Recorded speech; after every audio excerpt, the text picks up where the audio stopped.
Да, продолжуваме во студио 10 со нов гостин, продолжуваме практично на истата тема, безбедноста на граѓаните, каде што досега зборувавме во градовите, во патниот сообраќај, меѓутоа сега ќе зборуваме и за безбедноста во Националниот парк Шар планина. Гостинка во студио 10 ни е госпоѓата Анела Панајотова од Националниот парк Шар планина. Благодарам што прифативте и одвоивте време да зборуваме за превенциите кои што ги правите во Националниот парк, меѓутоа и за проектите кои што со години ги спроведувате. Драго ми е што еве една таква тема поврзана со планините конечно ќе се отвори во јавност, затоа што досега фокусот во јавноста бил на населените места, урбаните средини, но се она што се случува далеку од очи, далеку и од срце, па навистина ми е драго што ќе зборуваме за безбедноста на планините. Да. Претходно зборувавме со претходниот гостин на тема безбеден град, меѓутоа како што кажавте и вие сега ќе зборуваме за безбедноста во националните паркови, конкретно за безбедноста во Националниот парк Шар планина. Знаеме што се случуваше изминативе неколку недели, каде што за жал ратраци, практично оператори кои што извршуваат легално или нелегално слободно скење, тоа вие ќе го кажете, имаше обид за напад, односно за прегазување на ваши вработени, односно ренџери на Националниот парк Шар планина. Сега тука во студио 10 да ни кажете за што точно се работи и дали има действија против овие лица или пак можеби е смирена ситуацијата во рамки на институциите. Да, значи од самиот почеток всушност на воспоставување на институцијата, вработените и институцијата имаме обиди да се регулира една дејност која што навистина досега не била позната во јавноста. Еве, за да ме разберат сите за што станува збор, ќе пообјаснам дека се работи за слободно скијање во поширок простор кој што е надвор од скијачкиот центар. Практично позади Попова шапка на северната страна. Так, и на северната и на јужната страна, она е експонирана кон Полошката котлина. Значи тоа е дејност која што се одвива повеќе околу 15 на години, но малку се зборувало во Македонија во последниве години. Повеќе се зборува благодарение на јавната установа Национален парк Шар планина, затоа што правиме иницијативи да ја уредиме оваа дејност. Точно пред 10 дена се случи еден непријатен настан за мене, за моите колеги, затоа што бевме жив штит пред оператор кој што не ги прифаќаше условите, дека мора да биде ставена дејноста во систем и да ги прифати условите, условно кажано, на игра, дека мора пред се да биде заштитата на природата ставена на примарна цел наспроти користењето на тие предели. Тоа што се случи не можеме да го вратиме. Значи, во тоа движење на големи машини беше непријатно што еден од колегите беше малку удрен со механичката корпа, немаше никаква физичка повреда. Настанот е регистриран во полициската станица во Тетово. Понатака истражните органи очекувам дека ќе постапат. Каква ќе биде завршницата и едно друго ниво на разговор што не би требало ние да го дискутираме, тоа е во рацете на јавното обвинителство, но се случи повреда на службено лице, повреда на лице кое што е на службена должност, беше попречено, сите ние бевме попречени да извршиме наша службена должност, а тоа е обврска која што ни е зададена од владата на државата да чуваме национално богатство. Токму затоа и се прави таа регулација. Низ многу активности, верувајте, овие 3 години толку многу настани имаме регистрирано, па дури и пријави до обвинителство за настанати штети, ослободителни или пресуди за осуди на двата оператори, низа на настани, така да сега сме во ситуација каде што еве институцијата конечно успеа да потпише, тоест едниот од тие оператори кои што не ги прифаќаше условите, ги прифати условите, но останува предизвикот како тоа понатака ќе биде контролирано, затоа што се уште немаме задоволителна соработка од страна на тој оператор. Повторно, за да демистифицирам дејноста, зборуваме за машини кои што се адаптирани да носат туристи. Пред се доаѓаат странски туристи, богати луѓе кои што се спремни да платат голема сума на пари за таквата услуга, да бидат однесени во недопрени предели, да скијат во убав снег. И дејноста се одвива, како што кажав, 15 години.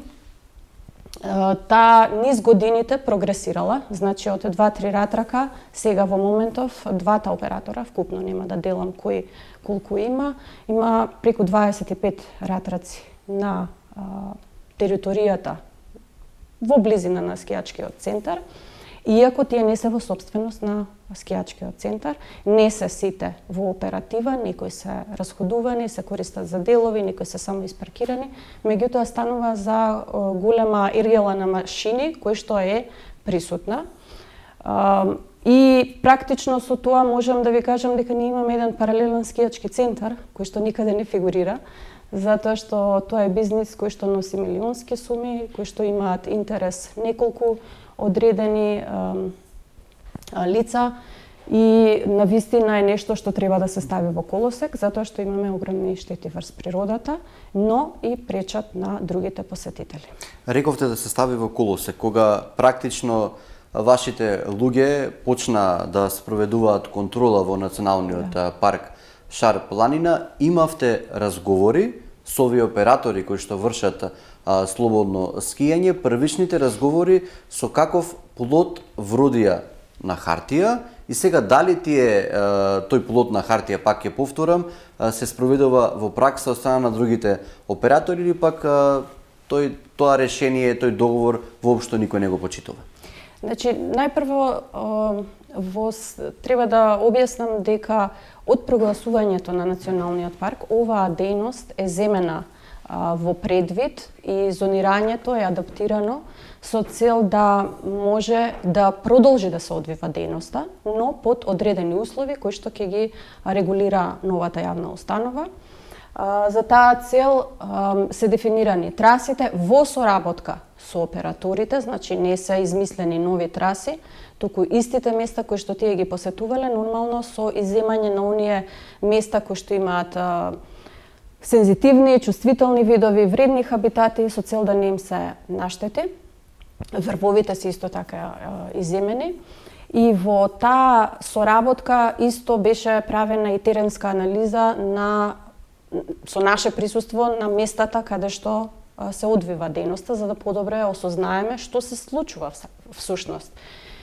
Ги утврдивме непознатите елементи и со помош на тоа утврдивме и колку машини може да учествуваат за една побезбедна, не можам да речам безбедна, затоа што се работи за авантуристички туризам на високоризичен терен во зимски услови, каде што има и лавинска опасност. Затоа велам побезбедни услови од нормалните, кои што можат да обезбедат уживање како за туристите, така и за оние кои што се вклучени во бизнисот, што би значило дека бе одредени максимален број на машини кои што би го трпал ратраци, тој да кажем, терен, за гледачите, ратраци. Од каде би се движеле? Значи на Шар планина има многу патишта, од кој еден пат по Шарски води, да го речам, од Попова шапка, скијачкиот центар, во насока на Дув, Шарски води и од Попова шапка кон Долна Лешница, тоа се две артерии. Значи јужна и северна, како што тоа рековте. Тоа се тие јужна и северна. Тоа се двете артерии од кои што како централни патишта потоа овие ратраци се движат и пуштаат туристи на повисока точка, по истата траса се движат подолу од тој централен пат и ги земаат туристите и повторно ги преместуваат на друга и тоа се одвива секој ден. Ги дознавме начините на кои што се одвива бизнисот, значи од кога почнува, кога завршува. Различно од скијачкиот центар Попова шапка, оваа активност се одвива малку подоцна во годината, значи нормално зависи од снежните услови, ветерот, видливоста и така натака. И снежната покривка како една од главните компоненти за да се движат овие машини. Но една голема нејаснотија за нас беше како може вакви ратраци да превезуваат патници, затоа што во нашата законска регулатива овие возила всушност се гасеничари. Во Законот за сообраќај би требало да бидат транспортирани од точка А до точка Б врз камион, затоа што се работни машини.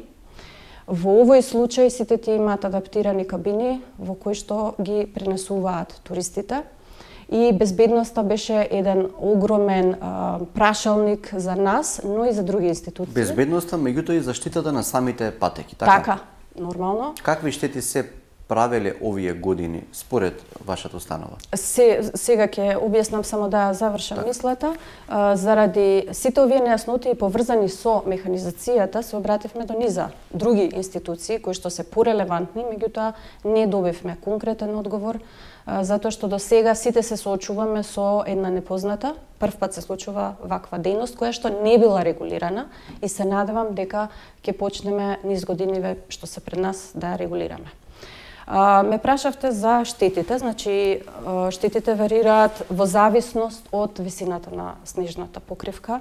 Спомнав дека се одвива подоцна, значи да речеме откако ќе затвори скијачкиот центар Попова шапка до некаде пролет. Затоа што на северната страна држи повеќе снег, тоа се места каде што има и добра висина на снежни наноси и тука е возможно и подолго во пролетниот март месец да се работи. Меѓутоа имаме климатски промени. Така, ние во последниве 2 години, еве и оваа година, фала Богу, имаме снег, меѓутоа 22 и 23 имаше многу малку снег. И ние се соочивме со една ситуација каде што бизнис интересот, наспроти интересот на заштита на природа, се во конфликт. Иако во периодот на преговори за да се вклучи оваа дејност како можна активност во новиот национален парк Шарпланина, имавме добро разбирање, меѓутоа бизнисот, затоа и реков, се обидувавме да дознаеме како се одвива, турите се веќе продадени за следната зимска сезона. Значи, во правилата на игра кои што ги поставивме е дека паркот треба да измери висина на снежна покривка на 3 точки, која што треба да е минимум 50 сантими, за да избегнеме оштетување на високопланинските пасишта. Во таа 22-23 година ние евидентиравме големи штети. Пуштени беа пријави до Државниот инспекторат за животна средина и просторно планирање и истите беа процесирани до јавното обвинителство. Процесите завршија како што завршија, не беа обвинети двата оператори. Едниот плати некоја символична казна на државата, другиот го избегна обвинението. Меѓутоа не би сакала да заглавиме во тој момент, затоа што верувам и за другите институции, и за јавното обвинителство, и за полицијата, и за Државниот инспекторат, ова е нова дејност, која што сите ние учиме низ годиниве и не треба да ги повторуваме грешките. Токму затоа поставивме, спомнав правила. Меѓу клучните правила се, да сумирам, бројот на ратраци кои што можат да оперираат надвор од скијачкиот центар, тоа се 6, со 2 екстра машини кои што би биле дополнителни за несакани, неочекувани ситуации, иако да прецизирам дека не постои спасувачка служба и овие оператори немаат надлежност да спасуваат лица надвор од скијачкиот центар Попова шапка, иако често знаат да излезат во пресред. Вториот фактор, да речам, што го поставивме, беше услов, не фактор, висината на снежната покривка да е 50 сантими, измерена на 3 различни локации, кои што ги избравме во зависност од заветреноста и снежните наноси да бидат во континуитет.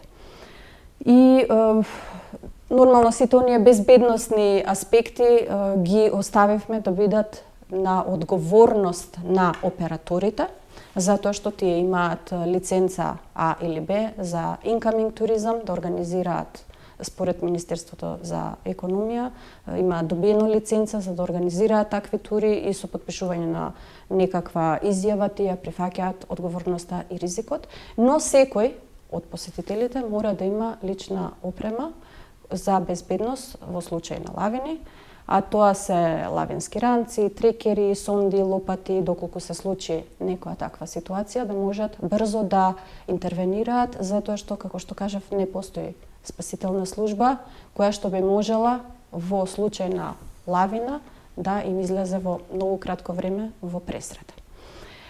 Да го сумирам сето овие услови се ставени во еден договор. Договор со еден или пак со повеќе оператори кои што досега оперираат? Вака, спомнав број на машини, меѓутоа, иако почнал бизнисот од еден оператор, понатака низ годините станале 2. Но тоа како субјекти, нас како институции не би требало да не интересира, може утре ќе бидат 3, 4. И така Вие си барате тие правила на игра да се почитуваат на терен. Да се почитуваат и се дефинирани во тој договор. Во моментов склучени се спогодби со 2 оператора и во рамките на договорот е прецизирано дека треба да дадат пристап до GPS уред кој што е инсталиран на секоја оперативна машина, затоа што повторно ќе кажам станува збор за високоризична дејност која што ги става и моите колеги во опасност при контрола на оваа дејност и не би сакале да изиграваме ние некакви полицајци на терен, кога нашата дејност е да се грижиме за многу други аспекти на заштитата на природата, а не само оваа дејност. И не би требало да трошиме толку време само на оваа дејност, затоа што имаме многу други предизвици поврзани со другите ресурси, водите, шумите, другите животни и пред се да обезбедиме мир за другите посетители на Шарпланина. Кога сте ги запреле како ренџери, кои правила на игра не ги почитувале овие, да речем, возачи на ратраци? Видете, на самото место не беше присутен собственикот на компанијата, беа присутни ангажирани лица од тој оператор. Во тој сплет на околности каде што 5 машини во исто време се товарени со 50 странски туристи, е многу непријатно да влегуваш во било каков конфликт. Самото тоа што целиот настан траеше 2 часа на ладно време е непријатно. Спомнав дека еден од колегите при движењето на машините беше малку удрен со таа механичка корпа, но повторно ќе кажам во полицискиот запис стои и точно дека не се работи за повреда, можеби и во јавноста малку беше по-другачие пренесено. Но по кривичен законник настана 2 кривични дела. Едното е спречување на службено лице во спроведување на службена должност, а другото е предизвикување општа опасност. Во таа ситуација каде што побаравме и помош од полицијата, гранична полиција беше испратена на лице место, се најде решение да после тие 2 часа се повлечат сите и да заврши денот како што заврши, меѓутоа е крајно време да се реши ситуацијата со седнување на маса, затоа што повеќе нема да биде толерирано. Но повторно ќе кажам, останува предизвикот како на секојдневно ниво да се... И како од тогаш до сега се контролира оваа дејност и дали сте седнале на заедничка маса со тие оператори и како тече процесот во однос на тужбите во институциите? Во моментов се уште овој втор оператор нема споделено GPS уреди, за да можеме да ја вршиме нашата дејност непречено. Тоа го правиме на терен. И во моментов двата оператори не ја почитуваат одлуката дека треба да тргнуваат од друго место. Значи во моментов се тргнува од самиот хотел. Во однос на природата, можеби ова не е некој страшен прекршок, меѓутоа генералната слика која што ја оставаме како држава, како институција и како оператори пред странските туристи е неодговорно однесување, затоа што се прави една слика каде што во самиот скијачки центар оперира и некој друг.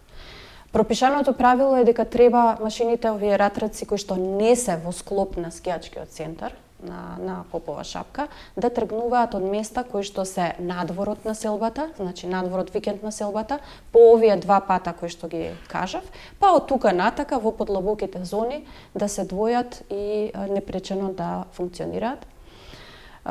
Се уште толерираме, меѓутоа ми е драго што на некој начин дојде до оваа случка во јавност да се отвори, за да разберат сите други институции дека ние сме практично безпомошни, без соработка и нивна поддршка. Од кого ви треба поддршка за да решавање на проблемот? Пред се од полицијата. Значи, и Државниот инспекторат за животна средина, нели? Значи, ако се прекршат правилата кои што се поставени по Закон за заштита на природа или правилата кои што ги носи институцијата со управниот одбор, со цел да се заштити природата, тоа е поврзано со Државниот инспекторат за животна средина, а доколку се прекршат сите оние правила кон службени лица, загрозување на општа безбедност, некористење на соодветна механизација, јас би сакала навистина други институции да се вклучат и да проверат дали овие машини задоволуваат критериуми за превоз на патници. Тоа не е моја надлежност, меѓутоа постои Закон за безбедност во сообраќај. И драго ми е што денеска вашиот повик се надоврза на безбедноста во јавниот сообраќај, но се случува и една друга паралелна ситуација во планините, онаму каде што многу малку луѓе се интересираат. Ке излезам на страна од темата за ратраците. Овие патишта по кои овие машини циркулираат, понатака како прогресира дејноста кога се топи снегот, позади себе оставаат последици на високопланинските пасишта. Тие последици се отворен пат на места кои што до пред неколку години не биле пристапни. Со зголемување на финансиската моќ на населението, особено на оние луѓе кои што живеат на страна, каде што има регулатива, доаѓаат тука и прекршуваат регулатива. Ние се соочуваме со крос-мотори, утевиња, атевиња, 4 цикли кои што практично е орат, планината имаше снимки. Джипови, значи се движат мокни машини со агресивни возачи на места кои што се предвидени да бидат безбедни за луѓето, за релаксација, места кои што нас како држава и како народ ни се вредни, затоа што во националниот парк се наоѓаат највредните места и богатства од биолошка разновидност. И токму затоа таму е непредвидено да се движат овие машини. Но се соочи во минатата година со една ситуација каде што повторно зависам од полициските служби. Дали е тоа полициска станица во Тетово во Гостивар или се граничните полициски станици, потребна е нивно санкционирање на сторителите затоа што се работи за прекршоци по Закон за сообраќај на територија на Национален парк Шар планина, а ниту на еден друг национален парк не постојат полигони. Постојат возила како фул крос моторите кои што немаат никаква сигнализација, а стигнуваат од населено место до планина и на планина дивеат. Тоа дивење треба да престане. За да престане, ни е потребна соработка од другите институции. Да се навратиме на првата тема, само на кратко. Дали течат преговорите со овие оператори или дали течат действијата кои што сте ги презеле во рамки на институциите за прекршување на овие правила практично за напад на службени лица? Преговори не треба ни да има повеќе со операторите, тие работат. Маса... Па подпишани се спогодби. Так. После инцидентот ве прашувам, по инцидентот дали тие ја работат својата работа, ние работиме својата работа. Во однос на прекршоците, исто спомнав, јас очекувам дека обвинителството ќе си постапи по своја службена должност. Тоа се 3 различни работи и се надевам дека паралелно сите 3 ќе успеат да си ги завршат своите ингеренции. Така, ви благодарам за овој дел од разговорот.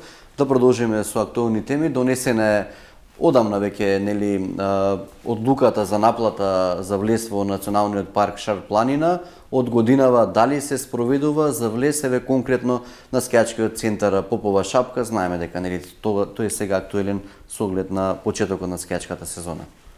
Да, значи Ако не се запознаени, еве гледачите, јас уште еднаш ќе кажам дека сите национални паркови, вклучувајќи го и Национален парк Шарпланина, иако е институција основана од владата, само на почеток доби финансиска поддршка и минатата година за покривање на основни трошоци за редовно функционирање.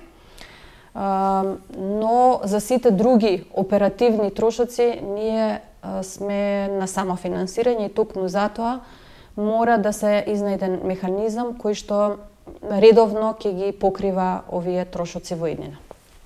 Поврзано со ова, сакам да споделам една институционална определба, а тоа е дека како нов национален парк ние имаме и млад тим, проактивен тим, на мотивирани луѓе кои што навистина ја сакаат природата на Шарпланина.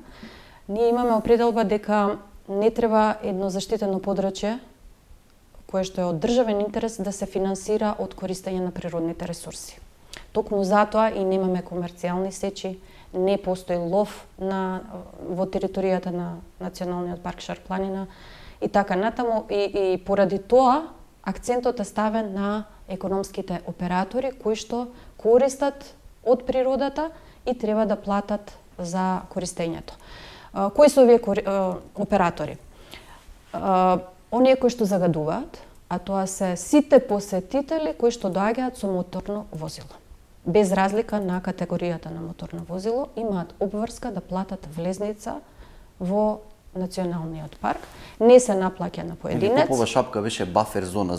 Дали за тамо треба да се... За целата територија треба да се плати влезница во Националниот парк Шарпланина, но ние во Попова шапка како бафер зона или скијачки центар имаме дополнителен предизвик, а тоа е паркинг местата, и тука може би се прогледува народски кажано низ прст, така? Точно, и затоа не инсистиравме, еве втора зима, скијачка сезона поред, не инсистираме тука да се стави рампа, иако имаме полно право да се стави рампа на која што ќе се врши наплата, исто како што се врши наплата во Национален парк Галичица, на превојот од Трпејица кон Ресен. Тоа не го правиме само за да се избегне дополнителен револт на луѓето, сепак ние тука сме за да им пружиме уживање на посетителите, но во иднина, за да се стави некој ред, можеби тоа ќе биде еден од моделите. Ние имавме преговори веќе втора година со претпријатието кое што управува со скијачкиот центар Попова шапка. За жал, не наидовме на некоја спогодба, затоа што побаравме не да се наплаќа директно од Националниот парк кон секој посетител, туку да биде вклучена влезницата во скијачката карта, но тоа не беше постигнато оваа сезона, бидејќи и тие се изјаснија дека се институција формирана од владата, така да очекуваме дека ова прашање ќе биде решено за следната зимска сезона, да седнеме сите заедно и да се договориме. Ни завршува времето, тука од нашиот деск ни испрати информација која што е споделена од вашата истанова, вели Националниот парк ја информира јавноста дека на територијата на паркот во моментов е присутна висока лавинска опасност, особено во деловите кои се наоѓаат на надморска височина од над 1700 метри. Шарпланина знаете дека има голема висина, значи имаме преку 109 врвови над 2000 метри и очекувано е дека е високо ризично подрачје за лавини. Тоа се природни појави, кога еден терен ќе се преполни со голем нанос на снег, нормално е да се испразни тој снег.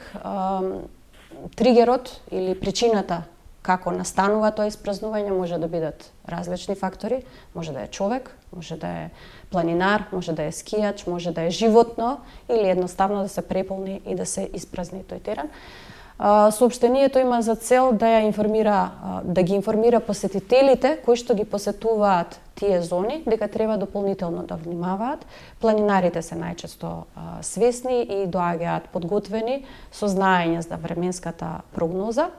Имаше големи силни ветришта во претходниве денови кои што направија големи наноси на снег во одредени длапки и тоа се посебно ризични зони и за тие се однесува ова соопштение, иако нема простор за паника. Ние сите, како љубители на планина, се надеваме на повеќе снег, затоа што од тој снег зависи и да имаме вода за пиење и за наводнување во лето и да се богати реките со вода.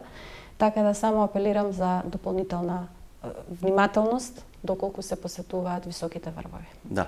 За на крајот една убава тема од Националниот парк Шар планина, изминатиот период споделувавте снимки и фотографии од балканскиот рис, кој што е се повеќе присутен во Националниот парк. Каква е состојбата со него на Шара, меѓутоа и со останатиот див свет?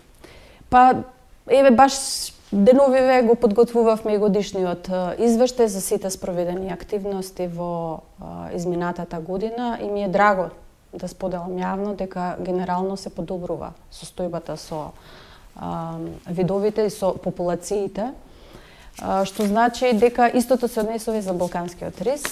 Пред 2 години првата единка институционално снимена со таква трап камера, тоа е опрема на институцијата, ја имавме снимено во местноста на Долна Лишница, а минатата година, пред, да речем, неполни 2 месеци, на сосема друга локација снимивме женка со младенче, што значи дека веќе имаме 3 различни единки регистрирани на територија на паркот.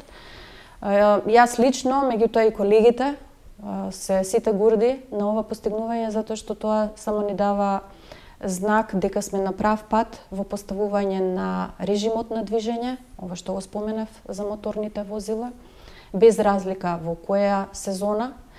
Режимот на почитување на правилата, нема лов во Национален парк, не се дозволуваат комерцијални активности.